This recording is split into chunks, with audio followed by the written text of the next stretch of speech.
US and global markets saw their largest decline since October last week. In this week's video, we're going to take a look at the Shanghai Index as well as two major commodities in the manufacturing sector to see how the coronavirus has impacted them.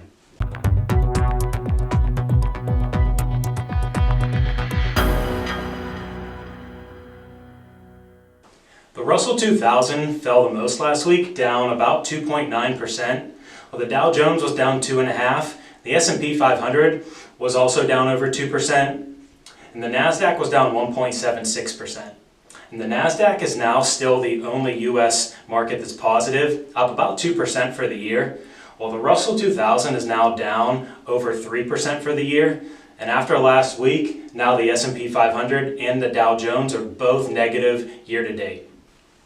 Foreign markets were also down about 2.9% last week, and before last week, the foreign markets were basically flat, so now they're down 2.8 year to date. But the big story last week was that the emerging markets were down almost 6%, and they were already negative before last week, so now emerging market stocks are down over 6% year to date.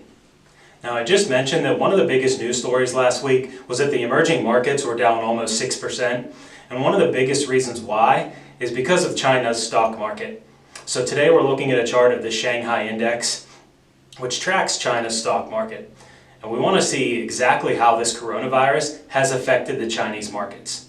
Now that the Chinese Lunar New Year is over, the Shanghai Index is set to open on Monday morning, right around the 2750 level, and you can see that at the far right of the chart with the blue circle.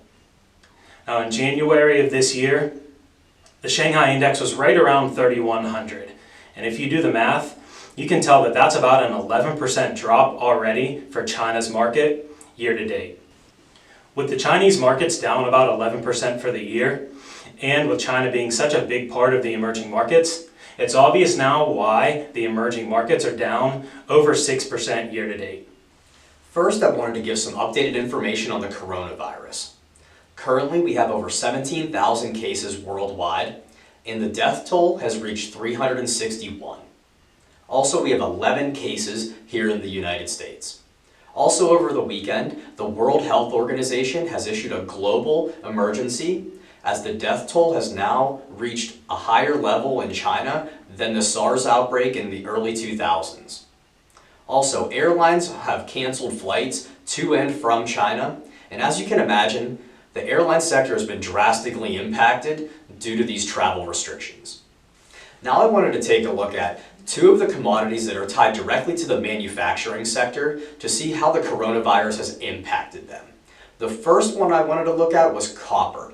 Now, copper has sold off for 12 straight sessions. This is the longest sell-off that we've seen in over 30 years. The price of copper has dropped 11%, which shows the drastic impact that it's had on the manufacturing sector in China. Now, the second commodity that we wanted to look at was oil, as oil is used both in manufacturing and is directly tied to travel worldwide. Now, oil is down over 20% since the coronavirus outbreak, and oil demand in China has dropped by 3 million barrels per day, and China is the largest importer of oil in the world. The last story that I would like to cover is the Fed meeting from last week. Now, interest rates remained unchanged, but the Fed did say that they will continue to expand their balance sheet as needed, and they would like to get inflation up to 2%, but it's currently sitting at 1.6%. As always, thanks for watching, and please subscribe to our channel. Now, also stick around to see our 2020 election preview video.